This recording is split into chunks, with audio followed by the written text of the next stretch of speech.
Well, howdy there, Internet people. It's Belle again. So today, we're going to talk about oil, OPEC, Trump, and what's next.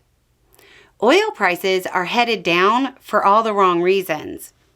Oil prices dropped because of recessionary concerns when Trump's Liberation Day kicked off. On April 2nd, crude futures were at $71.71. On April 4th, they were at $61.99.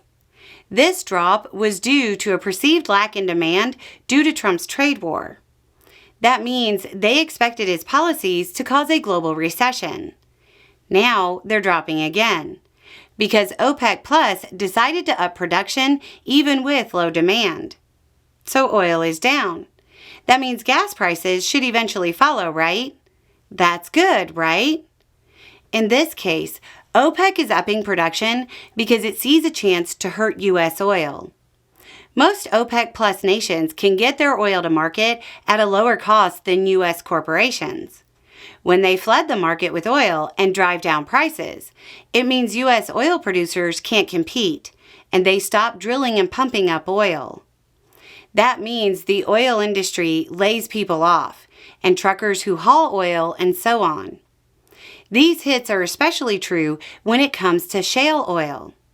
Back in early April, shortly after Trump's tariffs started, shale oil boss Brian Sheffield said, quote, "The industry needs to cut immediately and hunker down to let the tariff war play out." Prices are lower today than when he called on the industry to pull back. Meanwhile, with the U.S. scaling back production, OPEC Plus is going to take more of the global market share. One of the reasons gas prices never dropped, even though there was record oil production in the U.S., is because it was being exported. That trade and that money will now go to foreign countries.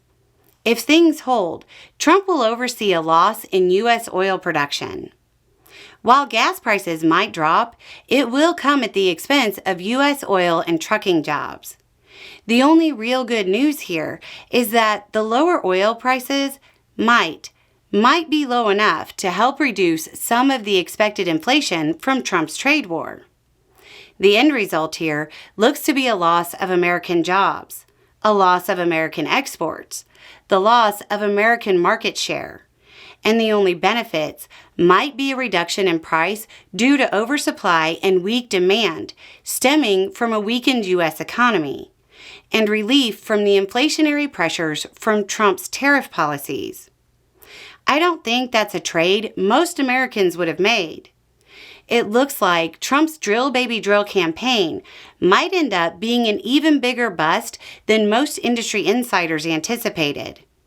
We might end up with even less wells under Trump than we had under Biden, which on some level, there's a kind of cosmic humor in that.